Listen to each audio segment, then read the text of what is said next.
on November 19th, 6 o'clock social, and 6:30 the meeting starts. We're also going to be trying to do Zoom again so that people can come in on their computers. Tonight's speaker is going to be Gene Cushion. He's from the Grayson County Beekeepers Club, and it's going to be about using essential oils. So we're going to take a brief break. We've got some hospitality refreshments back there. Did you have some? Yeah, can I still have a couple of certificates from the class. Okay. If I could just call out some last names. McKee.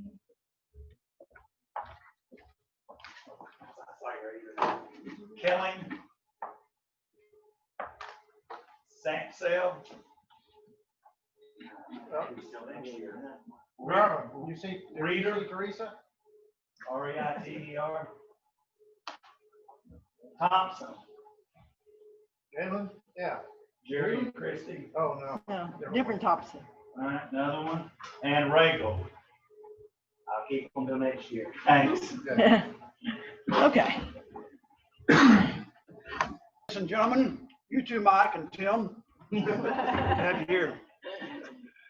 As I said, my name is Gene Cushion. I live in Van Alstyne, and my wife and I run Zweimenschen Honey House. We're in the Zweimenschen forest. No, I'm not in Germany, but I do have some German heritage on me. How many of you know where Van Alstyne is? Right. You look real familiar. Where do I know you from? I don't know, but my grandparents, that's where my dad was born, and they owned a store in Van Alstyne. First they've been dead a good while when the store is closed, but still Van Alstyne. I was watching you as your presentation was going on. I just thought she looks real familiar. But anyway, I've been keeping bees for 8 years now, and I have never used harsh chemicals in my hives. I just don't see the benefit in that. And I guess before I get off into the essential oils, let me echo a couple of things that Brian and Jan said. For you new guys and girls, it's important that you do find a mentor. I tell you, you're going to have ups and downs. You might start with 2, go down to 1, get up to 4, go down to 3. It's going to be a roller coaster. And so if you can find a mentor that lives somewhere close to you, and I say close here in Texas is 30 minutes, right? It'd be very beneficial to you. You can call them up in the middle of the night and wake them up, ask them some strange questions, and they'll love you for it. But it's good to find a mentor. The second thing I want to echo is we've got a really good, strong community of beekeepers up on these Red River counties along through here. Montague, Cook, Grayson, Fannin, all the way over down into Delta.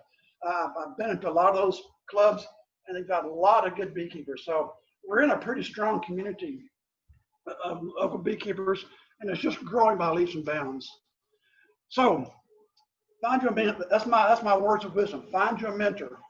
You'll be glad you did.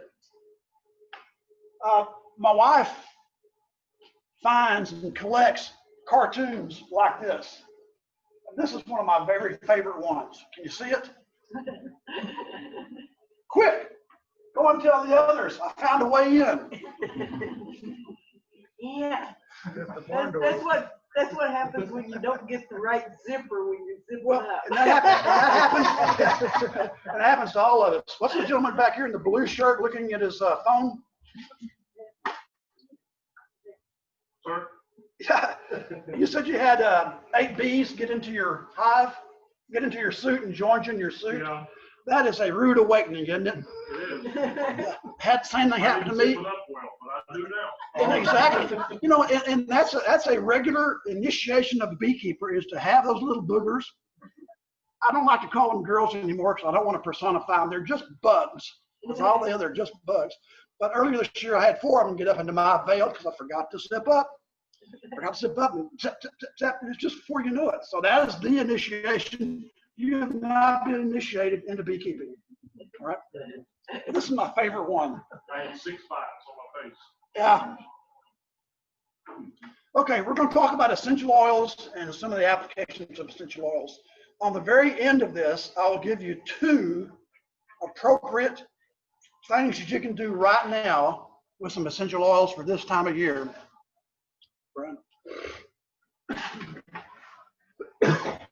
All right, essential oils. Do you recognize that you already are using some essential oils in some of the everyday products that you use? Toothpaste, cosmetics for you ladies, perfumes, dish soaps, deodorants, candles. You're already using a lot of essential oils that you may not even really give thought to. Take mouthwash for an example. In this example I've got here, on the highlighted yellow, you've got eucalyptol, which is eucalyptus, thymol, everybody probably has heard of thymol, menthol. And can anybody tell me what methyl salicylate is? Wintergreen. Wintergreen, right? But you don't hear much about essential oils in our beekeeping circles around here. How many have even heard of it before this club meeting? Essential oils. Not many, not many. Why do you think that might be? Oh, what you want me to answer? Well, you're my button. Yeah, sorry. Why is that? And it's one, well, it's actually probably two words. Money. Big money. One more time. Your pharmaceutical companies, Monsanto, Bayer, Vito Pharmaceutical, BASF, which is down where I used to grow up on the Gulf Coast, and Vita European have got the stranglehold on the synthetic pyrethroids and these nicotinoids that they use in some of these poisons that you're putting into your hive. So they're not new. Essential oils are not new to beekeeping. They've been used for decades. They're just not formally taught. I am probably one of the foremost, and I say foremost, I've been using for 4 years, but just in North Texas here, I'm probably one of the foremost authorities on the formulas and the types of oils to use for our applications here in beekeeping. You talk to old timers, and I say old timers that have been keeping bees 50, 60, or even 70 years, they've used and passed down a lot of these essential oils throughout the decades. Ray Crocker over in Spartanburg, South Carolina, he's now deceased. He passed away in 2012. He'd been keeping bees for 60 years when he passed away, and he was still active at it. He used nothing but essential oils, and the formulas that I use in my apiary have been passed down from Ray Crocker through another gentleman up in Tulsa that I'm being mentored by. How many of you heard Don Kuchenmeister, the Fat Bee Man, on the YouTube channel? He uses essential oils. I think his primary ingredient is wintergreen. Ken Davis up near Tulsa, on the east side of Tulsa, in Nodola, Oklahoma, he's been keeping bees for 15 years now. He has never used harsh chemicals. He has a complete program, and this is what I'm following. He's my mentor. This is a complete program on essential oils and their applications. So, what are they good for? Varroa, small hive beetles, wax moth, even nosema, which I'm going to give you an application tonight for, but it doesn't give you oils for neglect. I would say neglect is probably one of the worst things that happen to bees as far as one of their deaths. And I'm just as guilty of it as probably all of you are sometime or another. So the oils that I use, and this is not in any certain order, these are just the oils that I use: wintergreen, lemongrass, tea tree, patchouli, spearmint, and thyme. And we use these in a variety of different recipes and formulas to treat specific pests and specific times of the year. As an example, just the last, what's the day is Thursday, just last Tuesday, I'm helping a young couple down in Farmersville, Texas, east of McKinney. And she called me up Sunday evening and said, "Oh man, I think I've got foul brood, American foul brood." And I said, "Ruh-roh." I said, "Yeah, why is that?" She said, "Well, it just smells funny." So I said, "Okay, when can I come out?" And she goes, "Well, I'm kind of him right around. So I'll tell you what I've got available. I've got Tuesday and Friday available. Take your pick." And so she said, "Okay, I'll have my husband meet you at noon on Tuesday." So I went out to the house. They only have a couple of hives, lifted the hood, I didn't smell foul brood, and I was kind of keeping my fingers crossed, and I sure didn't want to get into a foul brood hive, American foul brood. Smelt it, and it smelled just a little bit soured. So, anybody have an idea where I'm going here?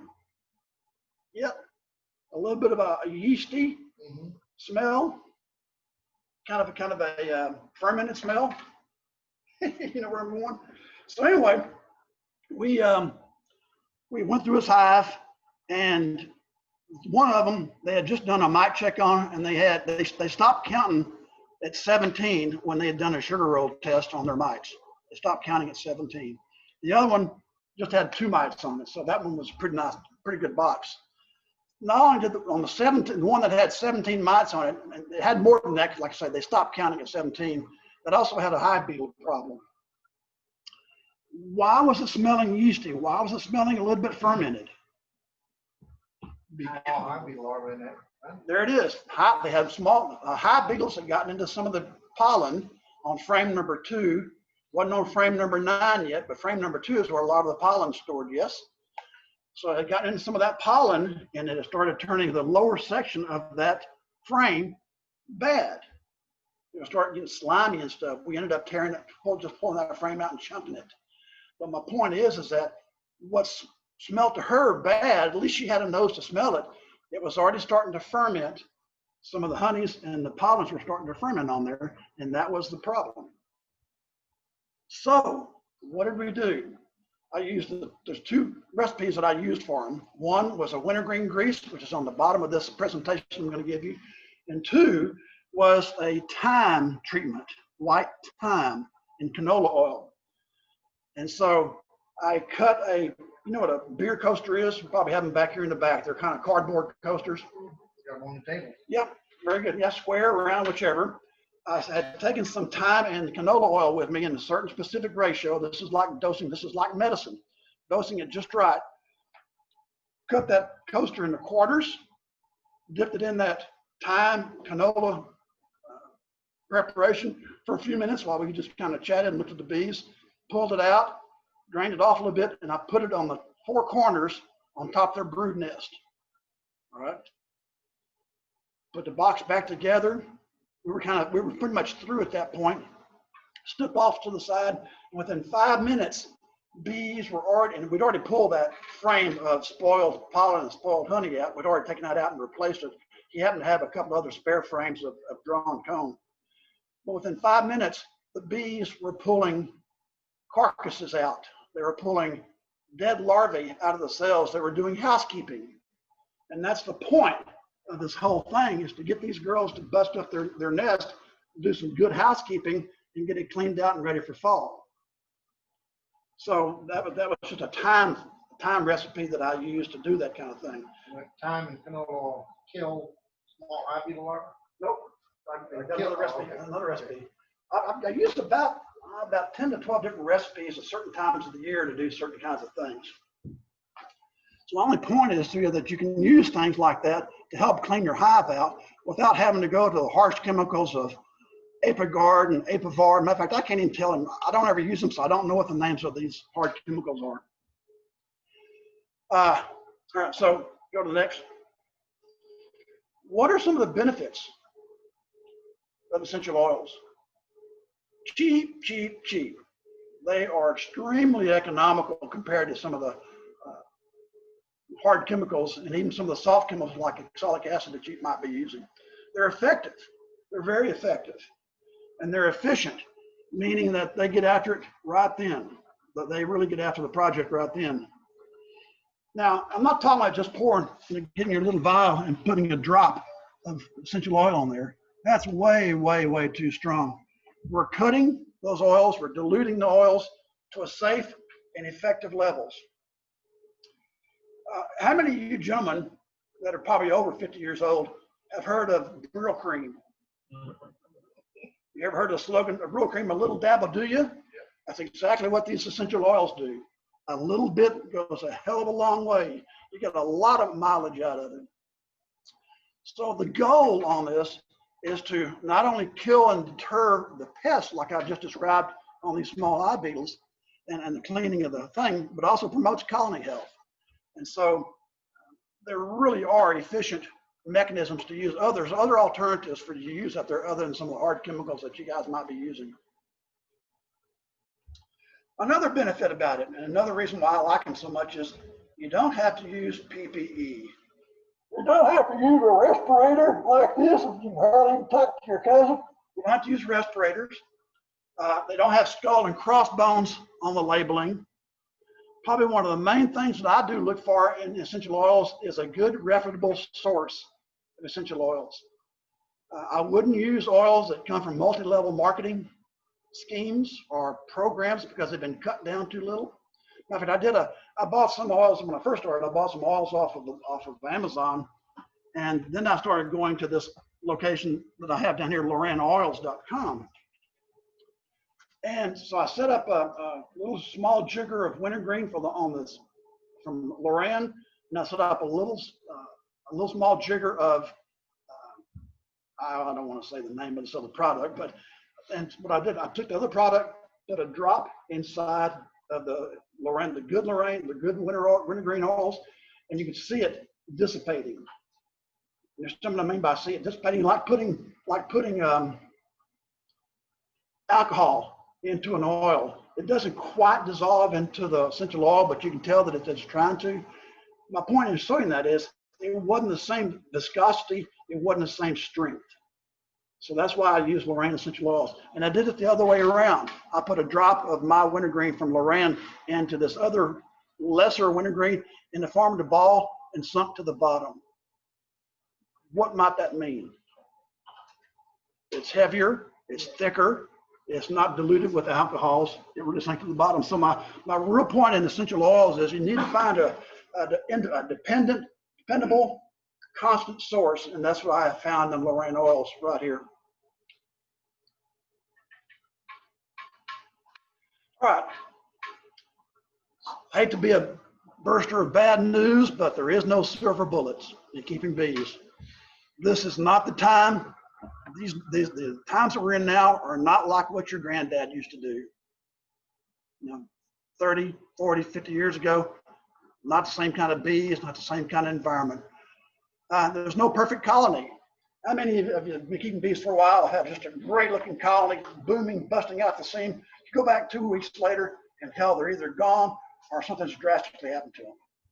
Stuff happens. Stuff happens. I have people ask me, well, think about getting beekeeping, and said, well, how much effort is it? And when I question them what they're talking about, they want to put as little effort into it as they can to get whatever honey that they can out of it. I shoo them off right out of the basket. If you got to be asking the question how much effort it is, you probably don't want to be in this. You probably don't want to be in this hobby. It's going to take effort. If you want to do it good, you're going to have to put some effort into it. And also, essential oils is not something that I just convey from here to you. It is a learned skill. It's something that you've got to use repetitively. You got to understand the actions. I often equate it to essential oils is the difference between a 16-ounce hammer that you have in your toolbox, a 4-pound hammer that you might have hanging up on your wall, a sledgehammer, and then a jackhammer. There are different levels of strengths that you can use to accomplish different things. So it's a learned skill. It's not something you pick up in a 1 hour, just in a course like this. I'm just kind of introducing you folks to it. All right, now before we get into some recipes, this is another one of my wife's cartoons that she's thrown in the bucket for me. Now remember, ladies, if you don't want to get pollinated, keep your petals closed. As she says to Tulip, Rose, and Daisy attending their Planned Parenthood meeting. All right. All right, this is my go-to wintergreen essential oil formula that I use practically year-round. Now, I say year-round meaning I don't use it in November, December, January, February, March because I don't open my hives that much. But I certainly use it in April through October. Matter of fact, I just put my last application on about a week ago. So, what are the ingredients of it? This is a wintergreen patty, 4 pounds of granulated sugar, 1.5 pounds of Crisco shortening, and it needs to be name brand shortening.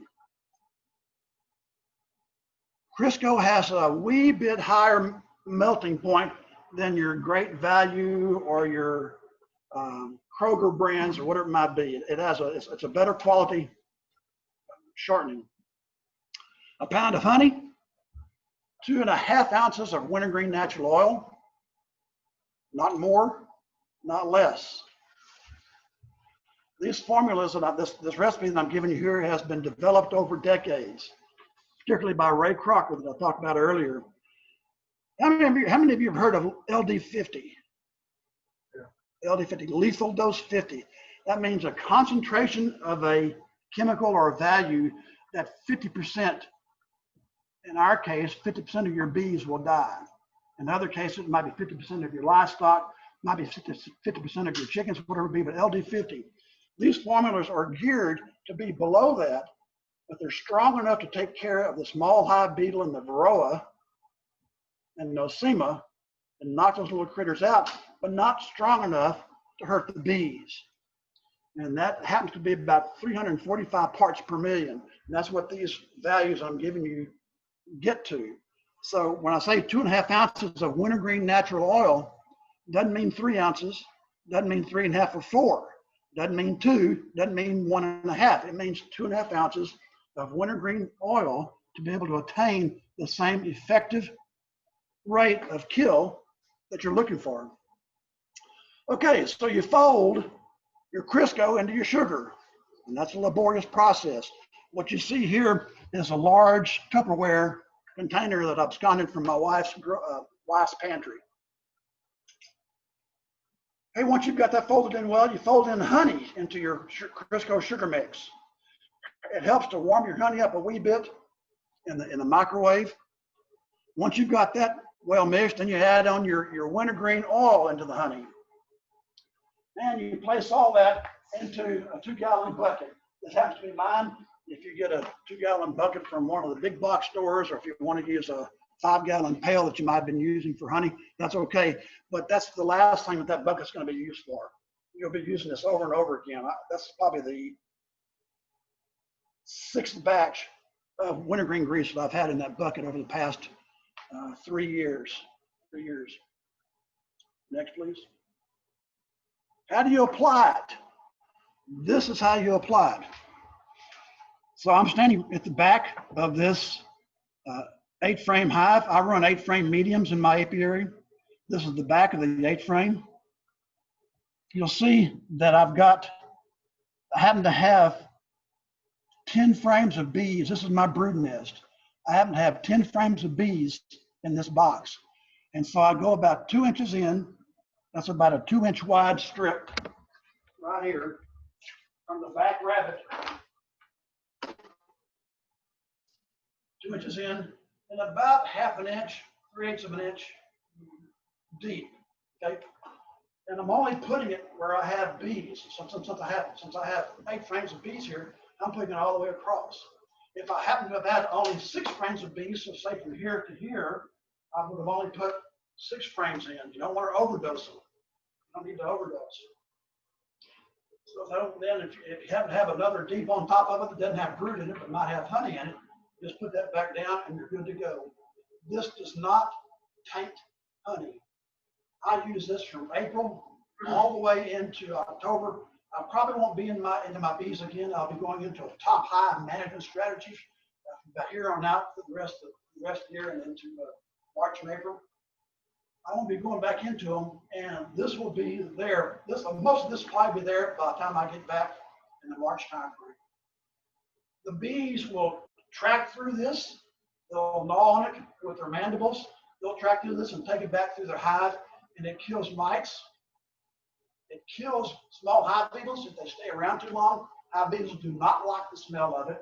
They will say, "Adios, guys, I'm out of here," and they'll fly out and get the heck out of Dodge. Those are the 2 best things. So this is my go-to strategy from April all the way in through October. Wintergreen grease. Before we get off of that, any questions? How thick was that? about half an inch. You won't be able to get much more than that in because of, well, one is either your inner cover, if that happens to be your bottom box, or the frames on top. By the way, I meant to say before I even started this, let's keep this interactive. If you're anything like me, I can't keep an idea in my head more than about 10 seconds. And so if a question comes into your head, let's pop up and answer it. Let's get a conversation going here. Yes, sir, Black Hat. You were talking about, you were putting the, that strip along the frames that had honey. Frames that had brood. I bet brood, okay. Now, and you mentioned 6 or so. Is it critical that you can overdo it? Yes, it is. Would you take 10 aspirin? Not likely, right? Because you'd be overdoing it. The same with this. You're dosing. This is just like you're a doctor giving your patient the proper medicine. You want to dose it in their proper amounts. And that proper amounts is however many frames of brood you might have here. And matter of fact, this does not go into the center of your brood. This goes on top of your brood. So that's critical, though. It's critical, yeah. Okay. If you have 1, 2, 3, 4, 5, if you have 6 frames of brood, then you've got 6 frames of this wintergreen grease. Okay. I happen to have a full box on this one, so I'll put it from side to side.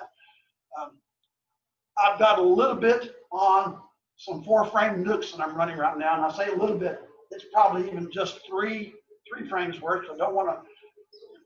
4 frames on a nook is kind of a small hive, right? You don't want to overdo it. And that's why this is a learned skill. This is a learned skill. It takes practice. If I killed a hive off with essential oils, sorry to say I did, and I felt bad about it. But I learned not to make that mistake again. So just over the hive that you got, you happen to have a double deep here, and you had brood, say brood that was on frames, let's say 2, 3, 4, 5 through 9, 2 through 9. If you had a 10-frame box double deep, then it would just be 2 through 9. You wouldn't put it in between a brood box. So if you went into your hive in the middle of June, you'd expect it to be full of bees top and bottom. That's right. So you'd put essentially a 1 or 2 inch strip like that in the bottom, on the back of both boxes. No, bottom of one box. Just a top box on the back. Oh, okay. Remember Mike? Even if there's bees on the bottom? Right. It's going to get disseminated through the whole hive. Okay. Okay. Remember Mike Patty? You know Mike Patty from Grayson? Yeah. He called me up one afternoon saying, "What the hell did you tell me to do?" He said, "All my bees are off out in the trees." He said, "I lost the whole hive." I said, "What happened?" He said, "Well, I put your wintergreen grease in the middle of the hive, in the middle of the brood box, and they all absconded." And I said, "Mike, I didn't tell you to put them in the middle of the brood. I said, put them on top of the brood, just like I described to you guys." He says, "Okay, I'll go and take it off." He went out, took the stuff back off, put it back on put it back on the top brood like he did. Within an hour, all the bees came back home and they were fine.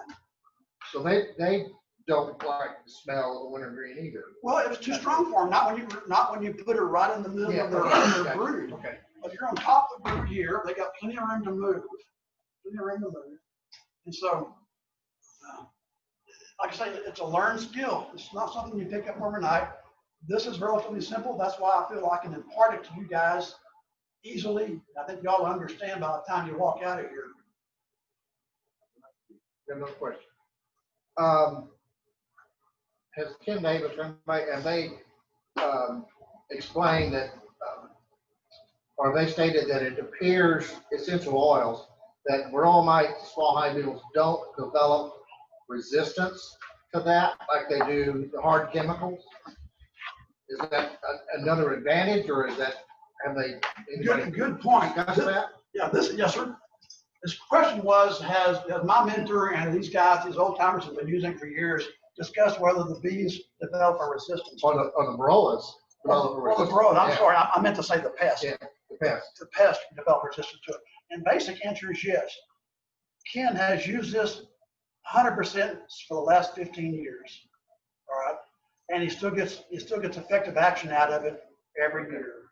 Because when you do hard chemicals, they tell you change up every year. Yeah, but you're talking about synthetics. No, I understand. You're talking about synthetic chemicals. that are pretty hard. They're pretty hard to keep girls and stay in the hive for a long time. This will disseminate with action with the bees walking across this and carrying it back through the hives, and also as part of the vaporization. Any of y'all smell wintergreen like this? That smells great, doesn't it? Well, that's vaporization. That's an oxidation of that oil off of the out into the atmosphere. It does the same thing with the bees. It oxidizes, it vaporizes into the hives, and that's what kills the varroa mites. Okay, good question. You have something? Does it have to be, does it need to be food grade? Well, from marine oils, all of it's food grade. All of it's food grade. Yeah, do not use aromatherapy. Yeah. Yeah, the It's gotta aromatherapy. be food grade essential oils. Now, I've been using wintergreen on pollen patties for a long time. I'll just put like a drop on the pollen patty to keep the hive beetles from packing, laying eggs and stuff. And it works, it repels them. But I've never made something up like this and tried to use it as a. This is my go-to product application for varroa mites and small hive beetles. The two biggest pests, yeah. Yeah, the two biggest pests that we have. All right, please. I had a question quick. Yes, That sir. stuff keep in a freezer, can you freeze it? You can freeze it. I keep mine in my refrigerator in the garage. We had a refrigerator fail in the house, and so I take that one out and use it in my garage. I say failed. Actually, the one that failed is my hot box now. The one I gave my wife a new one, I took the old one and put it in the garage, and so I've got a regular refrigerator in the garage. And I just shut it until it's shelved and it keeps fine. All right, It'll keep for months and months and months. all right, appreciate it. That's part of the nice thing about it. It'll keep for a long time. Like I say, it has a little bit goes a long way. Cool. Okay, fall preparations. This is another go-to for nosema. How many of you are familiar with nosema? Bee diarrhea. You don't want your bees getting this. So this is a formula that I use for nosema. Really, it's a prophylactic. It's a prophylactic, meaning they try to prevent them from getting it in the first place. So in a glass jar, when I say glass jar, all of these things, other than this wintergreen grease, needs to be put in glass. All of your oils need to be going in glass. If you put it in a plastic container, it's going to rot or age that plastic container, and you can have a mess sometimes without even knowing it. So in a glass jar, about 4 to 8 ounces of honey, 5 milliliters of wintergreen natural oil, 5 milliliters is a teaspoon, 10 milliliters of tea tree oil, that's 2 teaspoons, and about 4 drops of lemongrass. The honey acts as an emulsifier. So when you get those 4 in, move it, shake it around a little bit, start getting those oils broken up. Then you add, top that quart off with warm water. You shake it real well. It's gonna be a nice milky color. Once you've got it dissolved together, you put that whole thing into a 1/2 gallon glass jar, 1/2 gallon glass, and you add a thick sugar syrup, 1.5 sugar to water. That's a thick sugar syrup, and you fill that up to full. You now have a 1/2 gallon base mix. This is a concentrated mix. All right. Will it kill your bees? No, because I just had a guy do it with a 1/2 gallon, with a quart size, and he put this formula into a quart size and gave it to his bees. He didn't read the fine print. Dose this in 1 1/4 ounces into a gallon of syrup. He failed to read the fine print. I guess I ought to print it out and give it to people these days. But this is a good method for helping your bees winter, fall and winter well without picking up nosema. So now you have a half gallon of base mix. You take 1 1/4 ounce of that base mix into 1 gallon of 1-to-1 sugar syrup, or if you're going to be doing it in the dead of winter, December, January, February time frames, you can put it into a gallon of 1.5 sugar to water. All right, a gallon, 1.5. It's important that you get this dose in. the tea tree is really the active ingredient, and this tea tree is a very powerful oil. It's like an antibiotic. Am I getting in your way? Sorry, I'm on it. It's like an antibiotic, and it helps to prevent nosema. Now, is anything 100%? Of course not. But I haven't had nosema in 3 years. Prior to that, I've only had questionable nosema. So this is the prophylactic. How many of you are familiar with Fumagellin B? Fumagellin B. It was pulled off the market about 2 years ago. Well, they had just recently introduced a substitute for it. I'm sure it's the same thing. Called Fumadil B that you can pick up at Man Lake and Data and stuff. Fumadil.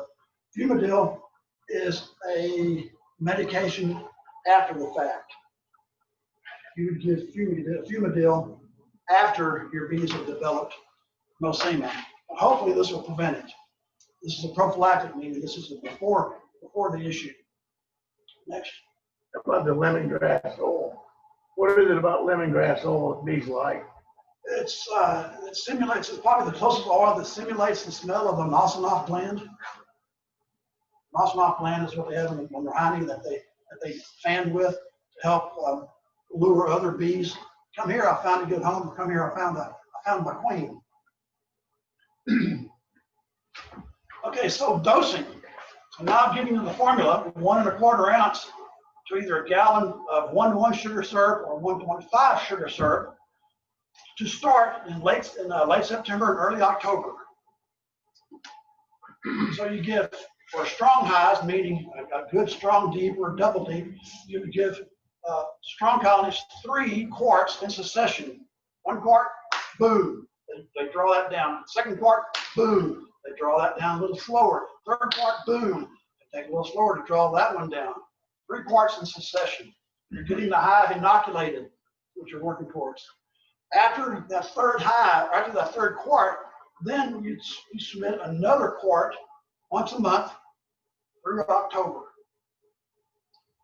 So I just finished mine in late September, my 3 quarts.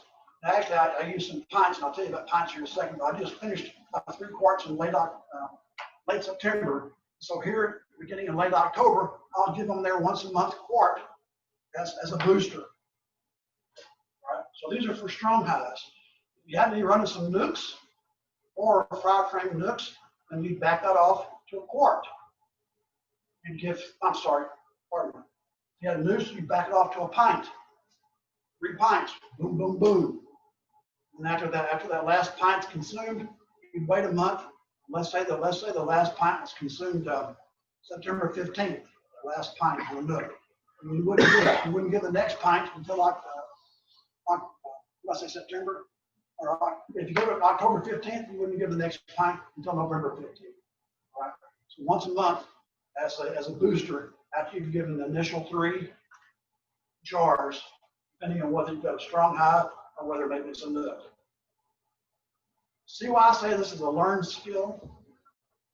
Because you've got to decide, you've got to understand, is this a big, strong colony that can handle a big dose, or is it a small colony like a nook that needs to be treated a little more gentle, and that you just need to put a little less in there to make it happen.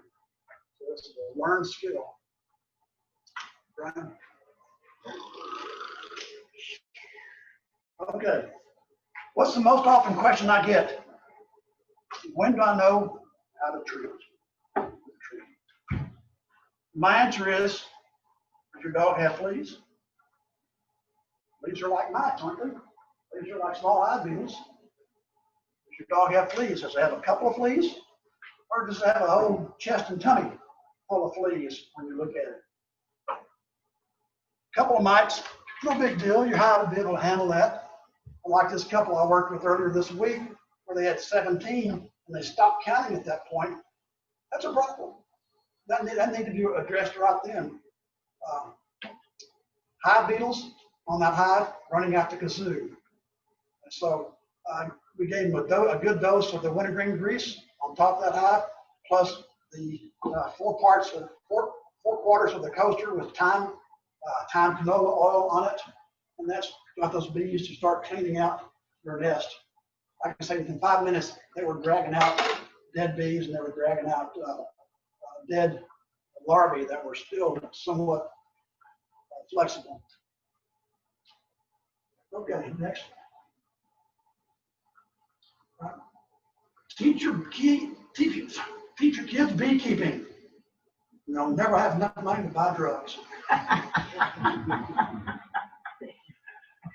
And that's so true. And that's so true. I think I spend more money on my bees than I do my wife. She's listening right now, as a matter of fact. She signed on to Zoom. You hear me, Nancy?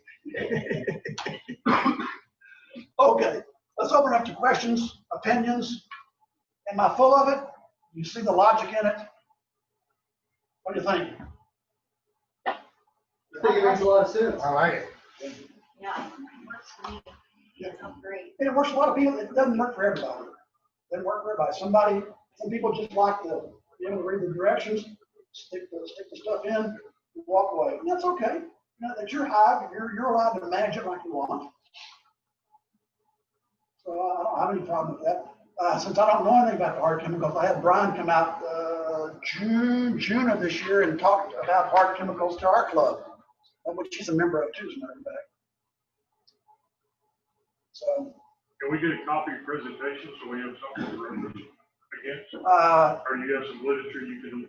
I have these recipes on a separate deal. Okay. Yeah, If you can you email those to me and I'll make sure we put them on our website? Sure. Yeah. And your email address so we can send you questions when we have. Let me, for those who want, you probably, here's my card. And I'm not trying to abscond any members of the club here. I'm just saying, if you have questions and further contact, you're welcome to contact me. I point you in the right direction. I actually encourage members of the club, if you want to go to other club meetings, go. You know, you learn something no matter where you go. I will say you're just my club members, you can't go anyplace else. You can go anywhere you want. I'm not trying to poach. As a matter of fact, it's actually good to be a member of one or two or three clubs. Yeah, because you learn different things from different people. Yeah. I found I'm 66, about ready to be 67 at Thanksgiving. I've been to a lot of schools, a lot of education. And I've always thought if I can pick up one or two nuggets of gold, of information, from a meeting like this, however long it might be, I feel like it's been worth the effort, worth the drive. And so hopefully you guys have picked up one or two nuggets of good gold that you can make use of. And if it has, then feel like you ought to feel like it's been worth coming, worth participating. So I use essential oils in my feeding a lot. Like I said, I use the wintergreen, put it on my pollen patties to keep the hive beetles away from the pollen patties. But I also put spearmint, lemongrass, and white thyme oil in my feed when I feed them. Mm-hmm. And seems to work.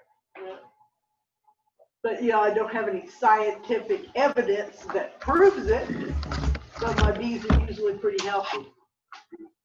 And they usually have low mite counts. That's to go low pest counts and healthy active bees. Hey, but I won't say I never have any burrow mites and I never have any hive beetles, but I haven't had to pull out frames and throw them away because they're completely slime. Right. Well, that happens to new beekeepers.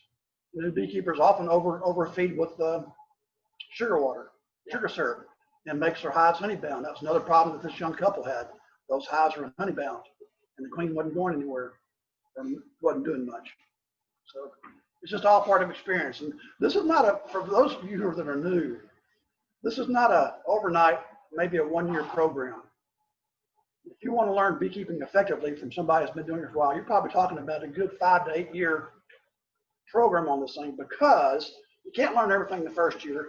You're going to make mistakes the first year.